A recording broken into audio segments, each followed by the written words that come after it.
غربت کی انتہا ہے، نہ سایہ نہ ردا ہے، زہرا تیری لحد پر۔ غربت کی انتہا ہے، نہ سایہ نہ ردا ہے، زہرا تیری لحد پر۔ چند پتھروں نے مل کر محروم لکھ دیا ہے، زہرا تیری لحد پر۔ غربت کی انتہا ہے، نہ سایہ نہ ردا ہے، زہرا تیری لحد پر۔ تیروں بھری کعبہ تھی اور خوب بھری ردا تھی، تیروں بھری کعبہ تھی اور خوب بھری ردا تھی، اور خوب بھری ردا تھی۔ جو شام سے بچا تھا زینب نے رکھ دیا ہے، زہرا تیری لحد پر۔ غربت کی انتہا ہے، نہ سایہ نہ ردا ہے، زہرا تیری لحد پر۔ دوپہر ڈھل رہے ہیں، خیام جل رہے ہیں، دوپہر ڈھل رہے ہیں، خیام جل رہے ہیں، خیام جل رہے ہیں۔ تصویر کربلا کی کوئی بنا رہا ہے، زہرا تیری لحد پر۔ غربت کی انتہا ہے، نہ سایہ نہ ردا ہے، زہرا تیری لحد پر۔ زندان کی گھٹن سے ہر لاش بے کفن سے، زندان کی گھٹن سے ہر لاش بے کفن سے، ہر لاش بے کفن سے۔ عابد نے جو سنبھالا وہ آنسو گر پڑا ہے، زہرا تیری لحد پر۔ غربت کی انتہا ہے، نہ سایہ نہ ردا ہے، زہرا تیری لحد پر۔ کیا یہ دلیل کم ہے، اس کی کمر میں خم ہے، کیا یہ دلیل کم ہے، اس کی کمر میں خم ہے، اس کی کمر میں خم ہے۔ کئی بار آسمان نے سجدہ ادا کیا ہے، زہرا تیری لحد پر۔ غربت کی انتہا ہے، نہ سایہ نہ ردا ہے، زہرا تیری لحد پر۔ عباس کا ہے پہرا روزے پہ شاہدی کے، عباس کا ہے پہرا روزے پہ شاہدی کے، روزے پہ شاہدی کے۔ ام البنی کا پہرا اب تک لگا ہوا ہے زہرا تیری لحد پہ، غربت کی انتہا ہے، نہ سایہ نہ ردا ہے زہرا تیری لحد پہ، جس روز سے چھوڑا شبیر نے مدینہ، شبیر نے مدینہ، اس دن سے اور بھی کچھ سناٹا چھا گیا ہے زہرا تیری لحد پہ، غربت کی انتہا ہے، نہ سایہ نہ ردا ہے زہرا تیری لحد پہ، تیرے غم کی چند سطرے کم آئے گی لحد میں، تیرے غم کی چند سطرے کام آئے گی لحد میں، کام آئے گی لحد میں، بخشش عقل کی ہے یہ نوحہ جو لکھا ہے زہرا تیری لحد پہ، غربت کی انتہا ہے، نہ سایہ نہ ردا ہے زہرا تیری لحد پہ، چند پتھروں نے مل کے محروم لکھ دیا ہے زہرا تیری لحد پہ، زہرا تیری لحد پہ۔ لا حول ولا قوة الا باللہ العلی العظیم۔ اعوذ باللہ من الشیطان الرجیم، بسم اللہ الرحمن الرحیم۔ الحمد للہ رب العالمین والعاقبۃ للمتقین، رب اشرح لی صدری ویسر لی امری واحلل عقدۃ من لسانی یفقہوا قولی۔ الصلاۃ والسلام والتحیۃ والاکرام علی سیدنا و مولانا و مولا الثقلین جد الحسن والحسین ابی القاسم محمد وعلی اہل بیتہ الطیبین الطاہرین المعصومین المظلومین ولعنۃ اللہ علی اعدائہم اجمعین، اما بعد فقد قال اللہ الحکیم فی کتابہ الکریم، بسم اللہ الرحمن الرحیم، الا ان اولیاء اللہ لا خوف علیہم ولا هم یحزنون۔ اپنے معزز اور محترم ناظرین اور سامعین کی خدمت میں، تمام محبان اہل بیت کی خدمت میں، روز انہدام جنت البقیع کی مناسبت سے تعزیت اور تسلیت پیش کرتا ہوں، اور خدا کی بارگاہ میں دعا کرتا ہوں کہ خدایا اپنی حجت آخر کو پردے غیب سے ظاہر فرما، انشاءاللہ امام کے ہاتھوں اور امام کی سرپرستی میں، امام کی موجودگی میں جنت البقیع پر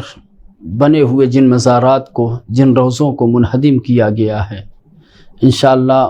وہ مزارات اور وہ روضات دوبارہ تعمیر کیے جائیں، اور عقیدت مند، ارادت مند، مودت اور محبت رکھنے والے، خاندان اہل بیت پر دل و جان سے قربان ہونے والے ائمہ بقیع کے روضات اور ان کی قبور کی زیارت سے مستفید ہو سکیں، مشرف ہو سکیں، جس طریقے سے آج دوسرے مقامات مقدسہ کی زیارت سے مشرف ہو رہے ہیں۔ آج کی تاریخ انہدام جنت البقیع کی تاریخ ہے، جو اسلام اور مسلمین کے لیے ایک سیاہ اور کالے دن کے عنوان سے جسے دیکھا جاتا ہے اور منایا جاتا ہے، اور آج کی تاریخ میں پوری دنیا میں جہاں جہاں شیعیان اہل بیت ہیں یا خاندان اہل بیت اطہار سے مودت اور محبت رکھنے والے ہیں، جو خاندان اہل بیت پر دل و جان فدا کرنے والے، نثار کرنے والے ہیں، آج کے دن جنت البقیع کے روضات کو دوبارہ تعمیر کے لیے احتجاج کرتے ہیں، اور یہ مانگیں رکھی جاتی ہے کہ جن روضات کو، جن قبور کو منہدم کیا گیا، جن قبوں کو توڑا گیا، مسمار کیا گیا، انہیں دوبارہ تعمیر کیا جائے۔ اس تاریخ کے اوپر میں آگے روشنی ڈالوں گا اور مختصر سی انہدام جنت البقیع کی تاریخ اور اس حوالے سے گفتگو ہوگی۔ گفتگو کا ایک طویل سلسلہ چلا آ رہا ہے، مسلسل زندگی میں پائے جانے والے خوف، ڈر اور اضطراب کو کیسے ختم کیا جائے، کیسے نکالا جائے، کیسے اپنے ذہن و دماغ میں اپنے قلب و روح کو مطمئن کیا جائے، اسے سکون دیا جائے، اس کے اوپر گفتگو چل رہی ہے۔ میں نے بارہا عرض کیا ہے کہ ذہنی اور قلبی سکون کے لیے، اطمینان کے لیے لازم اور ضروری ہے کہ انسان اپنے رابطے کو، اپنے رشتے کو اپنے خدا کے ساتھ مضبوط کرے۔ جس قدر انسان اپنے رب کے قریب ہوگا، اپنا رشتہ، اپنا تعلق اپنے رب سے، اپنے پروردگار سے جتنا مستحکم اور مضبوط کرے گا، اتنا زیادہ انسان کے قلب و دماغ میں اطمینان اور سکون پیدا ہوگا۔ اس کے علاوہ سکون اور اطمینان کا دنیا میں کوئی ذریعہ نہیں ہے، کوئی ایسی چیز نہیں ہے دنیا میں جو انسان کو سکون اور اطمینان کامل عطا کر سکے، دے سکے۔ اگر کوئی چیز انسان کو سکون کامل، اطمینان کامل عطا کر سکتا ہے، دے سکتا ہے، تو وہ یہ ہے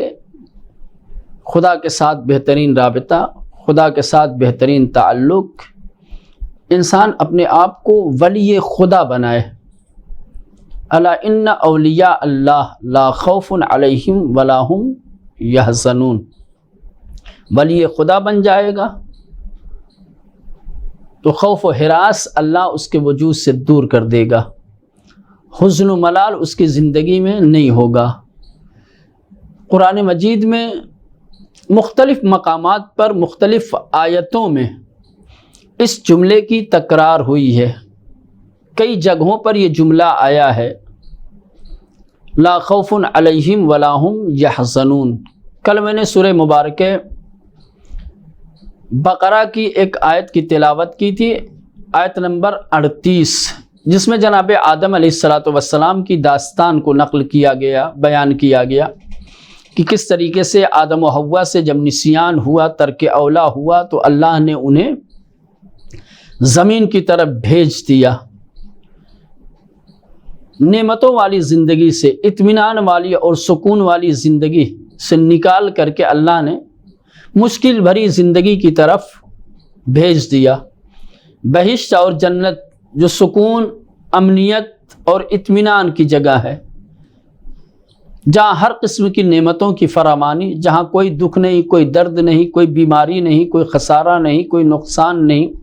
کوئی خوف نہیں، کوئی ڈر نہیں، کوئی ملال نہیں، کوئی اضطراب نہیں۔ وہاں سے اللہ نے جناب آدم کو زمین کی طرف بھیج دیا، جہاں ہر طرح کی مشکلیں، ہر طریقے کی پریشانیاں، ہر طریقے کا خوف، ہر طریقے کا ڈر مسلسل انسان کا تعاقب کرتا رہتا ہے، پیچھا کرتا رہتا ہے، انسان کو اپنی چپیٹ میں لینے کی کوشش کرتا ہے۔ اللہ نے جب جناب آدم و حوا کو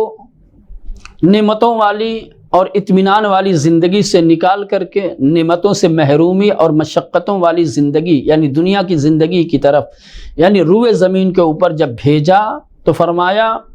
قُلْنَا اهْبِطُوا مِنْهَا جَمِيعًا کہ اب تم دونوں یہاں سے نکل جاؤ، بہشت چھوڑو۔ ایک عصیان اور ایک ترک اولا کے نتیجے میں جناب آدم و حوا کو نعمتوں والی زندگی، اطمینان والی زندگی چھوڑنی پڑی، یعنی بہشت چھوڑنی پڑی اور زمین پر آنا پڑا۔ جب زمین کی طرف اللہ نے جناب آدم و حوا کو بھیجا تو ارشاد فرمایا فَإِمَّا يَأْتِيَنَّكُم مِّنِّي هُدًى کہ اب جب بھی ہماری جانب سے، ہماری طرف سے تمہارے پاس کوئی ہدایت آئے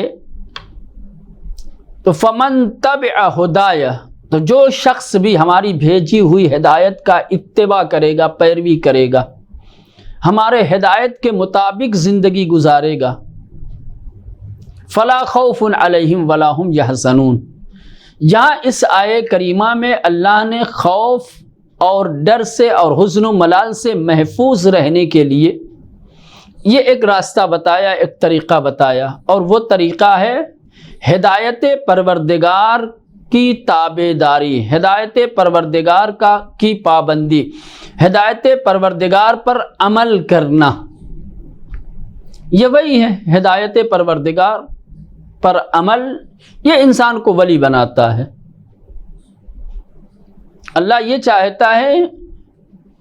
کہ اس کا ہر بندہ اس کی بھیجی ہوئی ہدایت کے مطابق زندگی گزارے۔ اللہ نے جو ہدایتیں بھیجی ہیں ان ہدایتوں کے مطابق اگر انسان زندگی بسر کرتا ہے، زندگی گزارتا ہے، تو اللہ کی بھیجی ہوئی ہدایت کے مطابق زندگی گزارنا، اس کا نتیجہ یہ ہوگا، اس کا اثر یہ ہوگا کہ زندگی سے اضطراب اور خوف دور ہو جائے گا۔ جس شخص کی زندگی، جس شخص کی حیات ہدایت پروردگار کے مطابق گزر رہی ہو، اسے ڈر کس بات کا، اسے ملال کس بات کا؟ ڈر اور خوف وہاں ہوتا ہے جو ہدایت پروردگار سے دور ہوتا ہے۔ یہ دونوں چیزیں، ہدایت پروردگار اور ڈر، یہ ایک مقام پر اور ایک جگہ پر جمع نہیں ہو سکتے۔ جہاں ہدایت پروردگار پر عمل ہوگا وہاں خوف ہوگا، اور جہاں خوف ہوگا وہاں ہدایت پروردگار پر عمل نہیں ہوگا۔ یہ دونوں ایک جگہ پر جمع نہیں ہو سکتے۔ لہذا اگر خوف کو، ڈر کو اپنی زندگی سے دور کرنا ہے تو ہدایت پروردگار کے مطابق زندگی بسر کرنی پڑے گی۔ فمن تبع ہدایا، جو شخص بھی، کسی قسم کی قید نہیں رکھی گئی، کسی قسم کی شرط نہیں رکھی کہ کون ہو، کیسا ہو، غریب ہو، امیر ہو، چھوٹا ہو، بڑا ہو، تعلیم والا، نالج والا ہو، جاہل ہو، کس قوم اور قبیلے سے تعلق رکھنے والا۔ فمن تبع ہدایا، جو شخص بھی ہماری ہدایت کی اتباع کرے گا، ہماری ہدایت کی پیروی کرے گا، ہماری ہدایت پر عمل کرے گا، فلا خوف علیہم۔ آج دنیا میں آپ نگاہ اٹھا کر کے دیکھیں تو آپ کو یہ دونوں منظر نظر آئیں گے۔ جہاں ہدایت پروردگار پر عمل نظر آئے گا آپ کو، وہاں خوف نہیں ہوگا،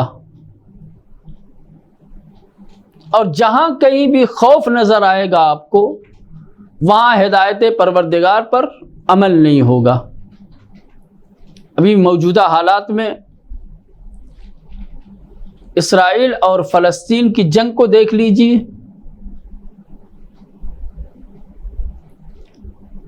فلسطین کے نہتھے، کمزور اور ضعیف مسلمان، جس کے مقابلے میں اسرائیل جیسا طاقتور ملک جو دنیا کی سب سے عظیم ٹیکنالوجی اور سب سے پیش رفتہ اور ماڈل ہتھیار سے لیس ہے، اور سب سے بڑی چیز امریکہ جیسا سپر پاور ملک جس کی پشت پناہی کر رہا ہے، جس کی حمایت کر رہا ہے، جس کا ساتھ دے رہا ہے، وہ فلسطین کے مسلمانوں کے اوپر بمباری کر رہا ہے، حملہ کر رہا ہے، میزائلیں داغ رہا ہے، وہاں کی عوام کو نشانہ بنا رہا ہے، جن کے حملوں کی زد میں بے گناہ خواتین، بے گناہ بچے، عوام الناس شہید ہو رہے ہیں، قتل ہو رہے ہیں، جانیں جا رہی ہیں۔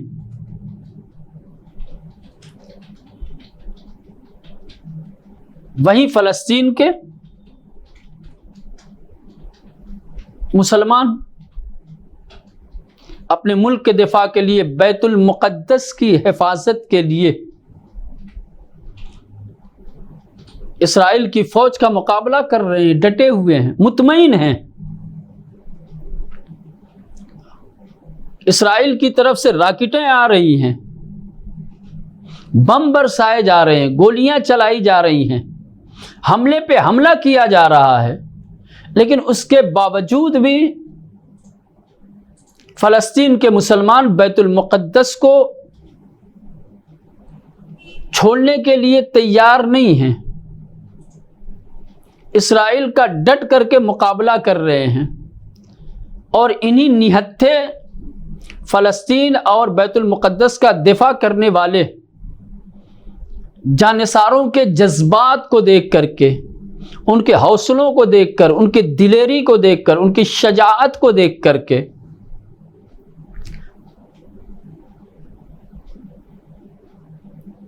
ان کے وجود سے خوف و ہراس کو دور دیکھ کر کے، ان کے اطمینان کو دیکھ کر کے سہمے ہوئے ہیں، ڈرے ہوئے ہیں، لرز رہے ہیں۔ جس کے پاس طاقت ہے وہ لرزے میں ہے، وہ ڈرا ہوا ہے، وہ خوفزدہ ہے، اور جو کمزور ہیں، جن کے پاس طاقت نہیں ہے، وہ مطمئن ہیں۔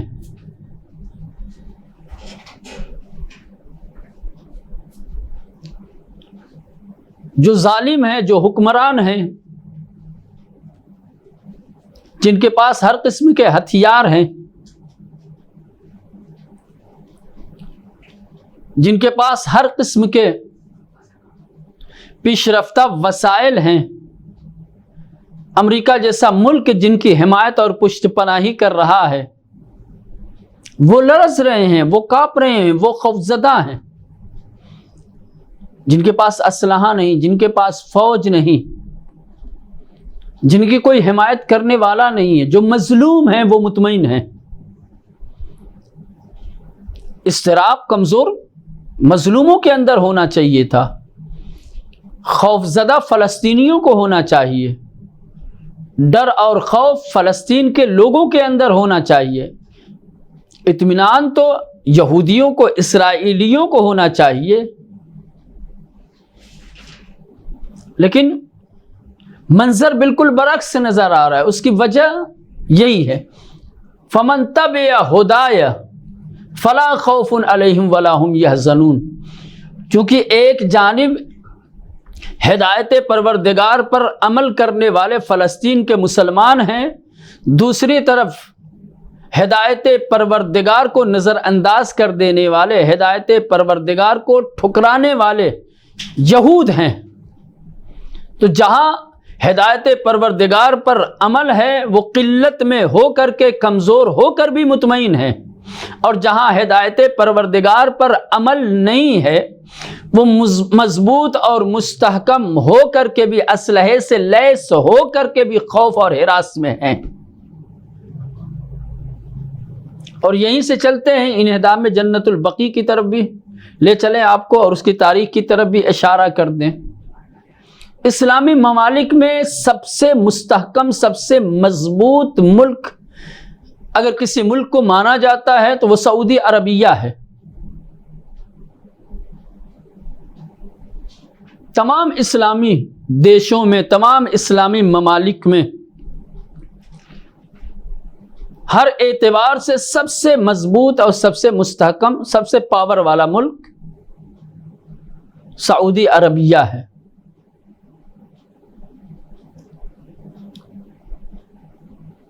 مسلم ممالک میں سب سے بڑی پاور رکھنے والا، سب سے زیادہ طاقت رکھنے والا مسلمان ایک دوسرے مسلمان کی، فلسطین کے مظلوم مسلمانوں کی حمایت کیوں نہیں کر رہا ہے؟ اس کا ساتھ کیوں نہیں دے رہا ہے؟ ہر سال مغربی ممالک سے سب سے زیادہ اسلحہ اگر کوئی خریدتا ہے تو وہ سعودی عربیہ ہے۔ دوسرا کوئی اسلامی ملک اتنے اسلحے نہیں خریدتا جتنے اسلحے ہر سال سعودی عربیہ حکومت خریدتی ہے۔ اس کے سارے اسلحے جاتے کہاں ہیں؟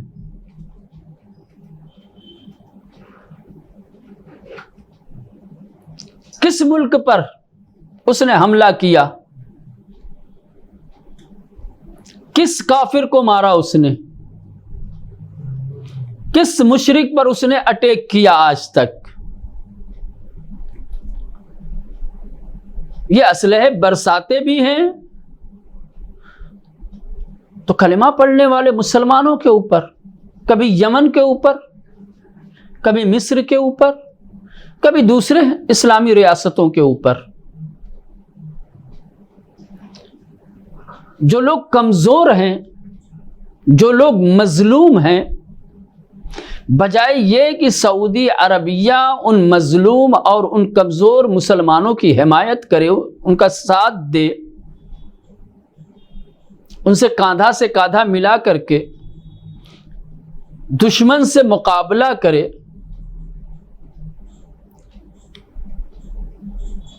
اپنے برادران ایمانی کو، اپنے کلمہ پڑھنے والے مسلمانوں کو چھوڑ کر کے یہود و نصارہ جو مسلمانوں کے دشمن ہیں، جو مسلمانوں پر اٹیک کر رہے ہیں، جو مسلمانوں پر حملہ آور ہیں، جو مسلمانوں کے آثار کو نیست و نابود کرنے کی کوششیں کر رہے ہیں، ان کی صف میں اور ان کے ساتھ نظر آ رہا ہے۔ کیوں آخر؟ جس طریقے سے سعودی عربیہ یمن کے مسلمانوں پر اٹیک کرتا ہے، حملہ کرتا ہے، اسرائیل کے یہودیوں پر اٹیک اور حملہ کیوں نہیں کرتا؟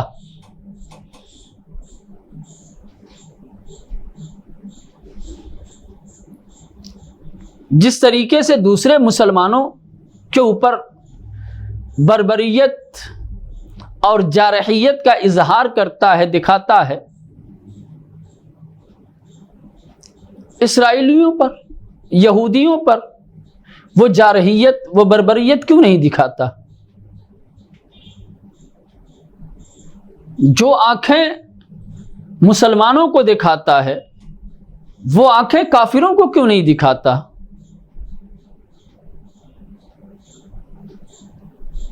کیوں اپنے سارے اسلحوں کا استعمال مسلمانوں کے اوپر کرتا ہے؟ اپنے اسلحوں کا استعمال مسلمانوں کے دشمن کے اوپر کیوں نہیں کرتا؟ کسی نے بڑی اچھی بات کہی ہے، اگرچہ یہ ایک لطیفہ ہے، مزاح میں کسی نے کہا ہے،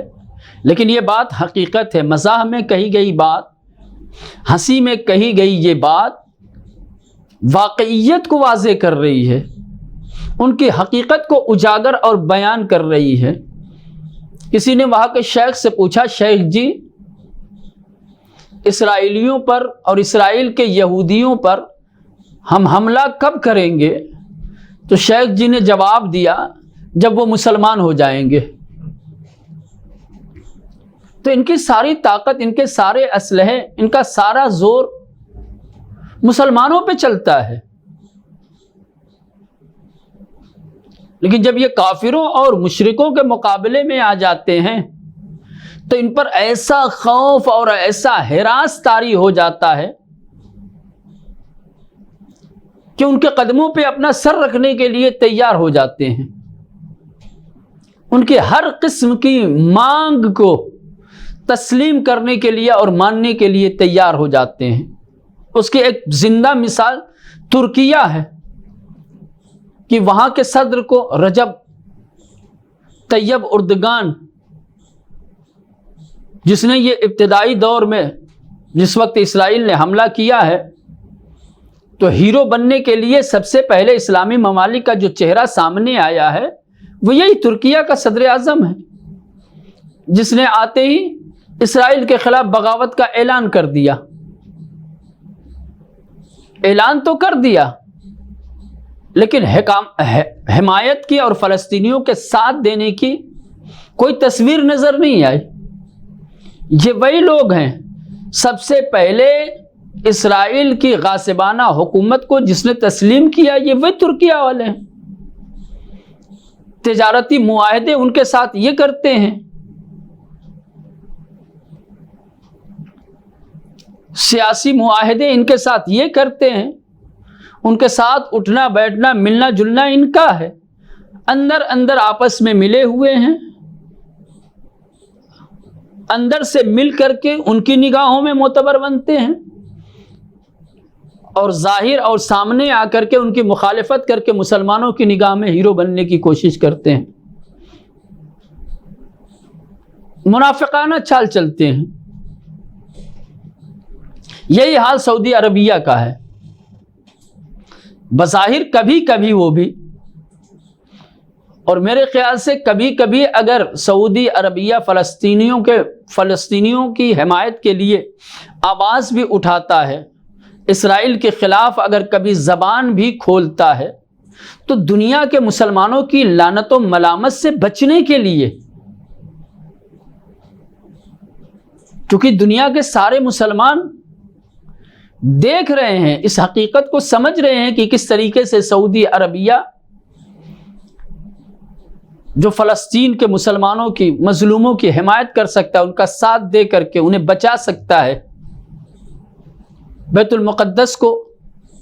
اسرائیلیوں کے ہاتھوں سے آزاد کرایا جا سکتا ہے، لیکن یہ خاموش بیٹھے ہوئے ہیں۔ ان کا ہاتھ اگر کھلا ہوا ہوتا تو شاید یہ ایسا کرتے، لیکن ان کے ہاتھ تو یہود و نصارہ کے ہاتھ میں ہیں۔ یہ فلسطین کے مسلمانوں کا ساتھ دیں تو کیسے دیں؟ جن کے ہاتھوں میں ان کا ہاتھ ہے ان کے اوپر اٹیک کرے تو کیسے کرے؟ جن کی حمایت سے، جن کی سیاست سے، جن کی تدبیر سے، جن کی پشت پناہی سے ان کی بادشاہت، ان کی ریاست اور ان کی حکومت قائم ہے اور بچی ہوئی ہے، یہ اس کے خلاف کیسے جائیں؟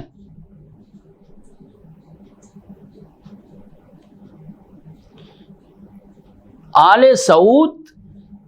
ان کی جڑیں یہود سے ملتی ہیں۔ اسلام و مسلمین کے لیے یہ دونوں طاقتیں خطرہ ہیں، یہود بھی مسلمانوں کے لیے خطرہ ہے اور آل سعود بھی مسلمانوں کے لیے خطرہ ہے۔ یہود مسلمانوں کے قبلہ اول پر اٹیک کرتا ہے، قبلہ اول کو مسمار کرنے کی اور اسے نابود کرنے کی کوشش کر رہا ہے، اور آل سعود جو بظاہر حرمین شریفین کا متولی ہیں اور محافظ ہیں، اگر دنیا کا خوف نہ ہو تو جس طریقے سے انہوں نے جنت البقیع میں معصومین اور ہمارے 4 اماموں اور دوسرے اصحاب کے مزارات پر جو روضات تھے جس طریقے سے انہیں منہدم کیا ہے، یہ روضہ رسول کو بھی منہدم کر دے، خانہ کعبہ کو یہ نہ چھوڑے۔ اور یہ جسارت کی بھی گئی ہے، کوشش کی گئی روضہ رسول کو منہدم کرنے کی، لیکن کسی طریقے سے باز آ گئے۔ بہر صورت تو میں عرض یہی کر رہا تھا، خوف ایک ڈر ہے کہ ہم نے اگر فلسطین کے مسلمانوں کا ساتھ دیا، اگر ہم نے بیت المقدس کو یہود سے آزاد کرانے کی کوشش کی تو بیت المقدس تو آزاد ہو جائے گا، لیکن ہماری سلطنت خطرے میں پڑ جائے گی، ہماری حکومت خطرے میں پڑ جائے گی۔ انہیں اسلام اور مسلمین عزیز نہیں ہیں، انہیں اپنی حکومت اور اپنا اقتدار عزیز ہے۔ اپنے اقتدار کو بچانے کی خاطر، اپنی سلطنت کو باقی رکھنے کے لیے مسلمانوں کے خلاف یہودیوں کے ساتھ ہیں۔ اور اس کی وجہ آیہ کریمہ فمن تبع ہدایہ، جہاں ہدایت پروردگار ہوگی وہاں خوف نہیں ہوگا۔ ان کے اندر خوف ہے، ان کے اندر ڈر ہے کہ کہیں سلطنت نہ چلی جائے، کہیں ریاست نہ چلی جائے، کہیں بادشاہت نہ چلی جائے۔ اگر حکومت جانے کا ڈر ہے، سلطنت کے نابود ہونے کا خطرہ ہے، تو یہ اسی لیے کہ یہ ہدایت پروردگار سے دور ہیں۔ ہدایت پروردگار پر اگر عمل کرتے تو ریاست اور حکومت عزیز نہ ہوتی۔ ہدایت پروردگار اگر کرتے تو ان کے دلوں کے اندر ڈر اور خوف نہ ہوتا۔ جنت البقیع کے جو روضوں کو منہدم کیا گیا ہے، یہ بھی اسی ڈر اور اسی خوف کی ایک علامت، ایک پہچان ہے۔ کیوں آخر جنت البقیع کے مزارات کو توڑا گیا؟ جنت البقیع میں مزاروں کے اوپر بنے ہوئے گنبدوں کو، روضوں کو کیوں منہدم کیا گیا؟ بہت ساری وجوہات ہیں۔ ایک وجہ اس میں یہ ہے کہ جو لوگ زیارتوں کے لیے جاتے ہیں وہ صاحب مزار کی مظلومیت اور اس کے اوپر ہونے والے ظلم کو یاد کرتے ہیں، اور جو لوگ صاحب مزار کے اوپر ظلم کیے ہوتے ہیں ان سے اظہار براءت کرتے ہیں۔ ان کے اندر ایک ظالم کے خلاف کھڑے ہونے، ظالم کے مقابلے میں قیام کرنے، ظالم سے مقابلہ کرنا، ظالم سے لڑنے کا ایک جذبہ اور حوصلہ پیدا ہوتا ہے۔ مظلوموں کے ساتھ ہمدردی، مظلوموں کی حمایت کا ایک جذبہ پیدا ہوتا ہے۔ روضات کو منہدم اسی لیے کیا گیا کہ اگر لوگ ان روضات پر آئیں گے، صاحب قبر کی زیارت کریں گے، تو اس زیارت کا نتیجہ اور اثر یہ ہوگا کہ ان کے دلوں میں جذبہ شہادت پیدا ہوگا، جذبہ ایثار پیدا ہوگا، مظلوموں کی حمایت کا جذبہ، مظلوموں کا ساتھ دینے کا جذبہ، مظلوموں کے ساتھ ہمدردی کا جذبہ، ظالموں سے لڑنے کا حوصلہ، ظالم کے مقابلے میں کھڑے ہونے کا جذبہ پیدا ہوگا۔ اور یہ جذبہ ہماری حکومت کے لیے، ہماری سلطنت کے لیے، ہماری بادشاہت کے لیے خطرہ ہے، کیونکہ ہم بھی تو ظالموں کے فہرست میں ہیں، ہم بھی تو مظلوموں کے خلاف ہیں۔ اگر پوری دنیا مظلوموں کی ہمدرد ہو جائے، اگر سارے مسلمان، سارے کلمہ گو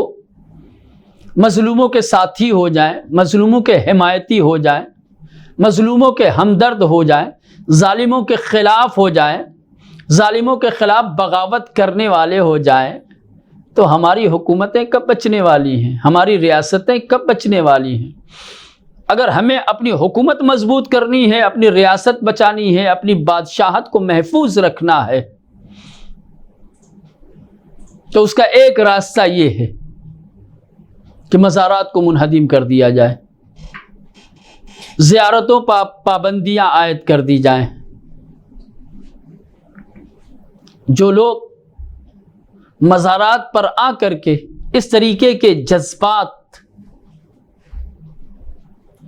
لے کر کے جاتے ہیں انہیں آنے ہی نہ دیا جائے۔ بَإِلَّا 12ویں صدی تک جنت البقیع میں ائمہ کے مزارات پر گنبد تھے. 12 صدی کے بعد 12ویں صدی کے بعد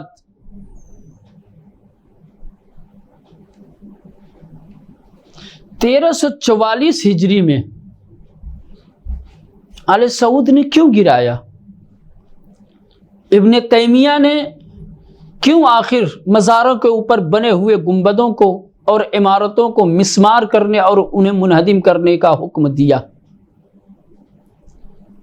اور ابن تیمیہ کے بعد پھر ابن قیم نے کیوں آخر اس طریقے کا اقدام کیا گیا؟ 12ویں صدی تک جنت البقیع میں روضے موجود تھے. ارادت مند عقیدت مند چاہنے والے جاتے تھے، وہاں زیارت کرتے تھے، آزادی تھی. لیکن 12ویں صدی کے بعد جب آل سعود کو اپنی سلطنت اور اپنی حکومت کی بنیادوں کو مضبوط کرنے کی فکر پیدا ہوئی، جب انہوں نے دیکھا کہ ہماری یہ حکومت جو ایک نئی فکر، ایک نئی سوچ، ایک نیا نظریہ لے کر کے قائم کی گئی، اور یہ بھی استعماری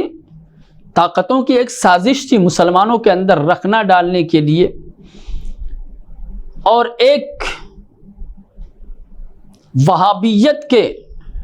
نظریے کو اور وہابیت کے عقیدے کو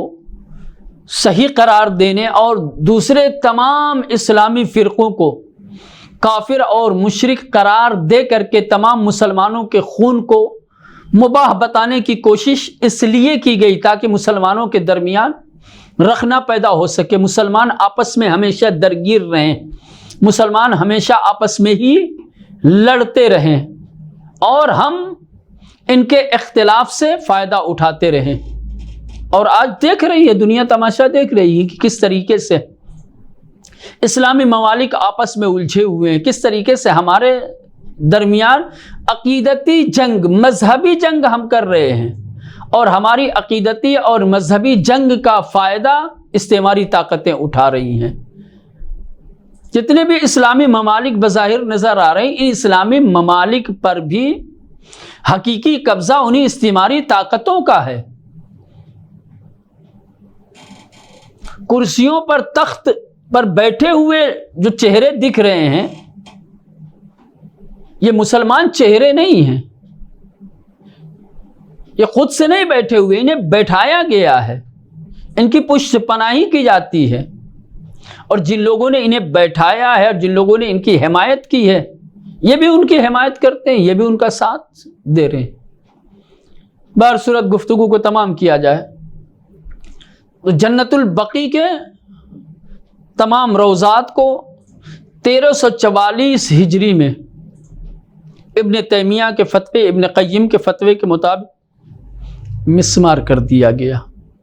سوال یہ پیدا ہوتا ہے کہ ان مزارات پر بنے ہوئے گنبدوں کو اور روضوں کو منہدم کرنے کے لیے فتوے کا سہارا کیوں لینا پڑا؟ اس کی سب سے بڑی وجہ یہ ہے کہ چونکہ 12ویں صدی تک تمام مسلمان اس چیز کو جائز سمجھتے تھے، مباح سمجھتے تھے، بلکہ سنت سمجھتے تھے، عقیدت رکھتے تھے، سب اس چیز کو مانتے تھے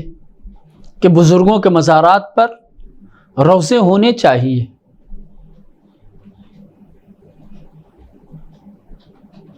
بزرگوں کی یادگار، ان کے آثار موجود ہونے چاہیے، نسل آئندہ تک یہ آثار پہنچنے چاہیے، اور دنیا کی ہر قوم اپنے بزرگوں کے آثار کو زندہ رکھنے کی ہر ممکن کوشش کرتی ہے. اگر دنیا میں کسی قوم نے اپنے بزرگوں کے آثار کو اور ان کی یادگار کو مٹانے کی کوشش کی ہے تو وہ وہابیت ہے، جس نے مسلمانوں کے تمام آثار کو ختم کر دیا، بزرگوں کے تمام یادگاروں کو مٹا دیا. سب سے بڑی یادگار جنت البقیع، جس میں 4 اماموں کی قبر ہے، خود بنت پیغمبر کی، اور بنت پیغمبر کے علاوہ بہت سارے خاندان رسالت کے نمایاں شخصیتیں، اصحاب پیغمبر کی بے شمار قبریں ہیں۔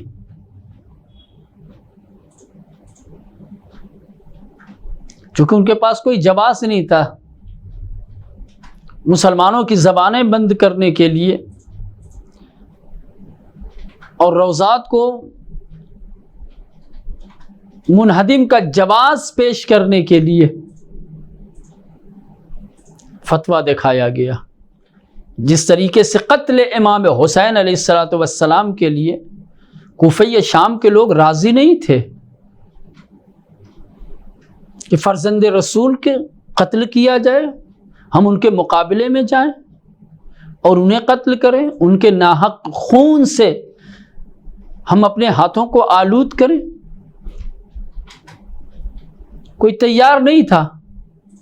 تو قاضی شرح کو سہارا بنایا گیا اور فتویٰ جاری کرایا گیا، اور پھر اسی فتوے کو معیار بنا کر کے، اسی فتوے کو جواز بنا کر کے لوگوں کو امام حسین علیہ السلام کے مقابلے میں کھڑا کیا گیا۔ بالکل ویسے ہی جنت البقیع کے روضات کو منہدم کرنے کے لیے ابن تیمیہ اور ابن قیم کے فتووں کو جواز بنا کر کے پیش کیا گیا، اور ان کے فتووں کے ذریعے سے مسلمانوں کی زبانیں بند کرانے کی کوشش کی گئی۔ لیکن مسلمان واقف ہیں، سب جانتے ہیں کہ ان کے فتووں کی کوئی حیثیت نہیں ہے، ان کے فتووں کا کوئی اعتبار نہیں ہے، چونکہ ان کے فتوے اپنے مفاد کے لیے ہوتے ہیں، ان کے فتوے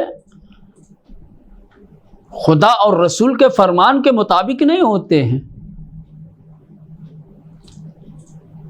حکم خدا اور حکم رسول اگر ہوتا تو 12ویں صدی تک یہ روزے بقیع میں نہ پائے جاتے۔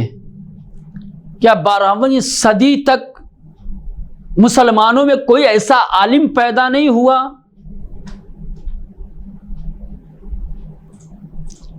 کہ جو یہ کہے کہ مزاروں کے اوپر عمارت بنانا، گنبد بنانا، روضہ بنانا جائز نہیں ہے، یا جو مزارات کے اوپر روضے بنے ہیں انہیں منہدم ہونا چاہیے؟ 12ویں صدی تک کسی نے یہ فتویٰ نہیں دیا، کسی نے آیات الہی سے یا روایات نبوی سے کسی نے استدلال نہیں کیا، کسی نے روضوں کے منہدم کا جواز پیش نہیں کیا۔ 12ویں صدی کے بعد آخر کیوں؟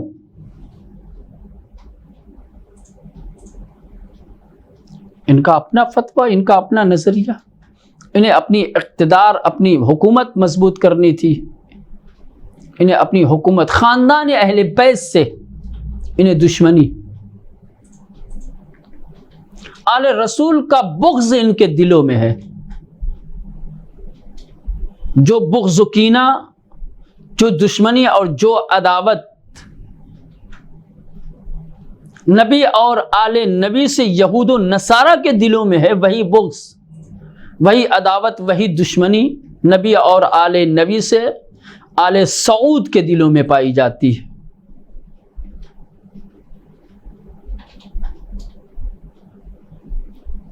حق تو یہ تھا کہ جہاں جس مدینے میں نبی کریم کا سبز گنبد نظر آ رہا ہے، اسی گنبد کے سامنے نبی کی مظلومہ بیٹی، مخضوبہ بیٹی، جسے زندگی میں رلایا گیا، ستایا گیا، جس کی پسلیاں توڑی گئیں، جس کے پہلو شکستہ کیے گئے، جس کے رخسار پر تماچے مارے گئے، جس کے بازوؤں پر غلاف شمشیر سے وار کیا گیا، جس کے شکم میں محسن کو شہید کیا گیا، جس نبی کی بیٹی کو 18 سال کی عمر میں امت کے ظلم نے ضعیفہ بنا دیا، جو عصا لے کر کے چلنے پر مجبور ہو گئی، آج اسی نبی کے سبز گنبد کے سامنے اس کی بیٹی کا مزار ٹوٹا ہوا، اور نہ یہ کہ صرف مزار ٹوٹا ہوا بلکہ مزار نہ شناختہ ہے، اور اگر شناختہ بھی ہے تو اس مزار کے اوپر کوئی سائبان نہیں ہے، اس مزار کے اوپر کوئی چراغ جلانے والا نہیں ہے، اس مزار کا کوئی زائر نہیں ہے۔ نبی کی بیٹی جب تک زندہ رہی بعد رسول، جب تک باحیات رہی، امت ان پر ظلم کرتی رہی، امت اسے ستاتی رہی، لیکن نبی کی بیٹی اتنی بڑی مظلومہ ہے کہ نبی کی بیٹی کو بعد رسول نہ زندگی میں چین ملا، نہ حیات میں چین ملا، زندہ رہی، باحیات رہی تو جلتا ہوا دروازہ پہلو پر گرا کر کے شہزادی کا پہلو توڑا گیا، اور جب دنیا سے رخصت ہو گئی تو مزار پر بنے ہوئے روضے کو توڑا گیا۔ نبی کی بیٹی کل بھی مظلومہ تھی، نبی کی بیٹی آج بھی مظلومہ۔ وقت کا امام پردے غیب سے دیکھ رہا ہوگا اور پردے غیب میں آنسو بہا رہا ہوگا اپنی جد ماجدہ کی مظلومیت پر، ہائے میرا رب مجھے کب اجازت دے، میرا پروردگار مجھے کب ظہور کی اجازت دے، تاکہ میں پردے غیب سے ظاہر ہو کر کے اپنی جد ماجدہ کے قبر پر روضہ تعمیر کرا سکوں۔ میرا مولا یقیناً آج کے دن غمگین ہوگا، یقیناً آج کے دن میرا مولا رنجیدہ ہوگا، میرا مولا پسے پردہ اشک بہا رہا ہوگا، آنسو بہا رہا ہوگا، مدینے کا رخ کر کے بی بی کے مزار کو دیکھ کر کے خدا کی بارگاہ میں دعا کرتا ہوگا، خدایا میرے نانا کے روضے کے سامنے، میرے جد کے روضے کے سامنے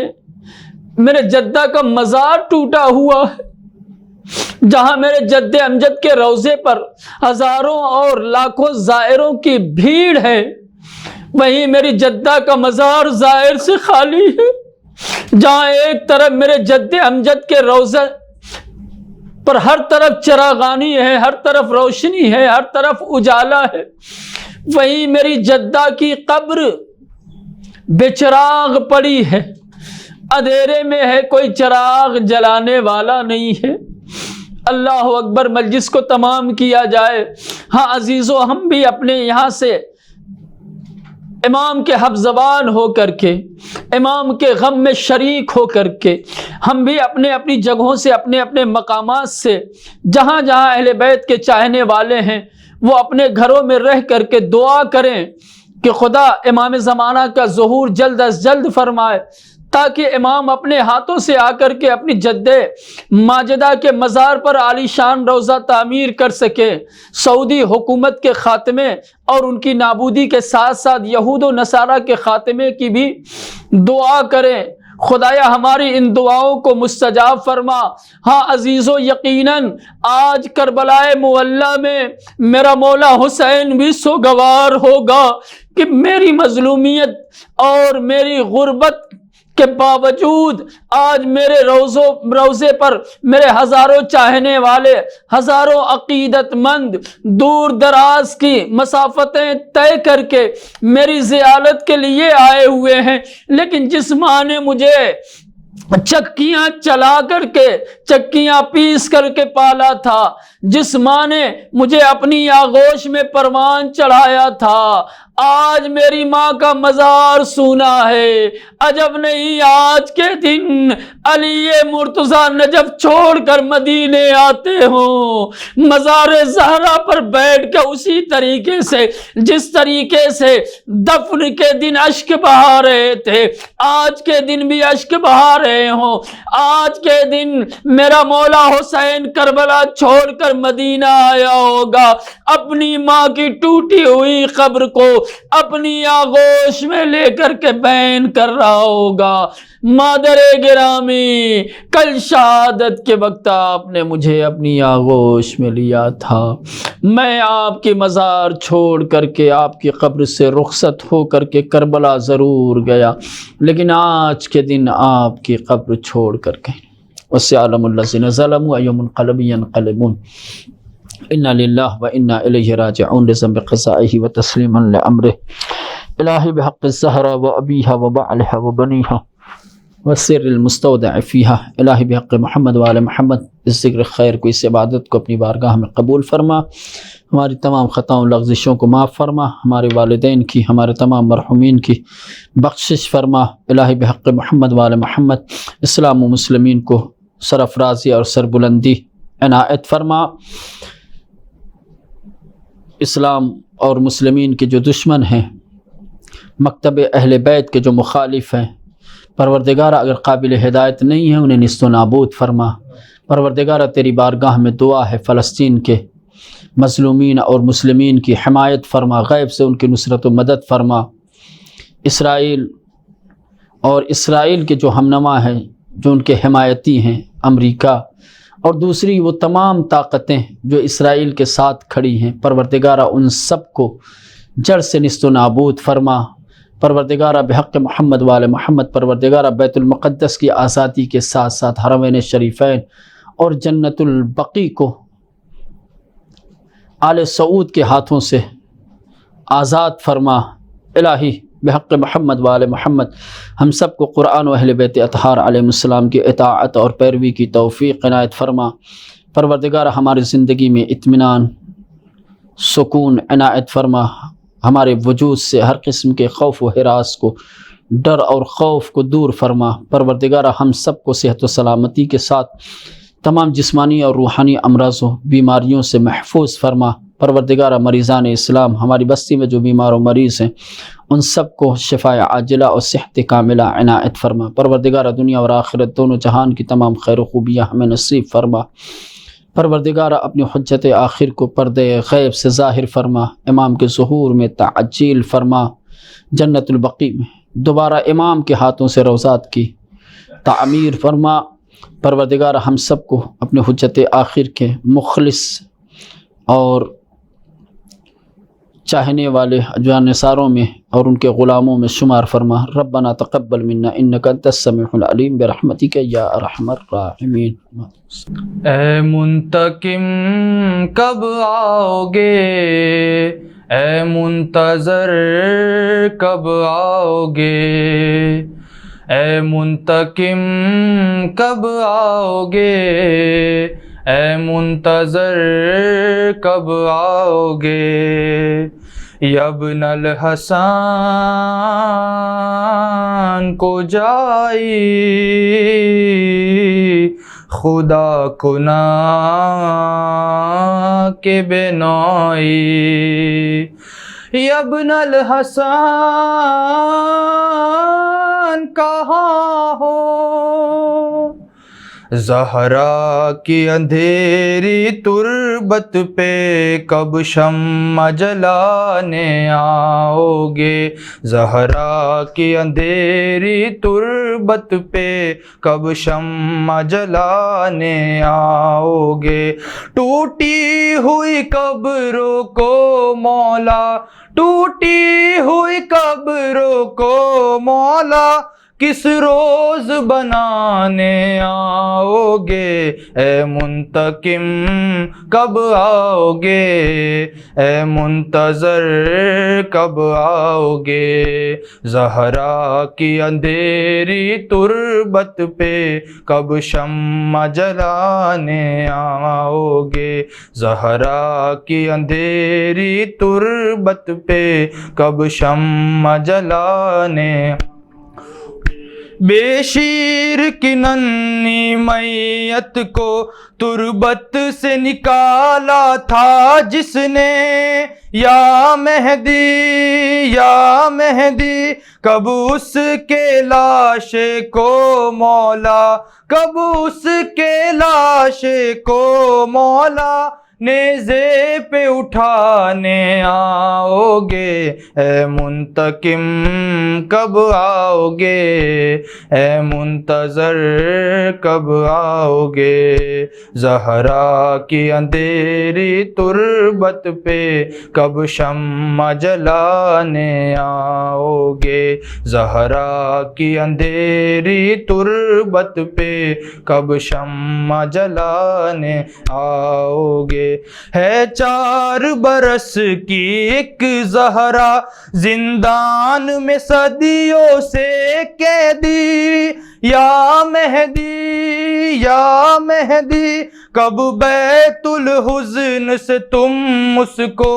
کب بیت الحزن سے تم اس کو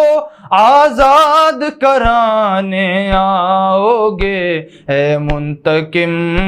کب آؤ گے، اے منتظر کب آؤ گے، زہرا کی اندھیری تربت پہ کب شمع جلانے آؤ گے، زہرا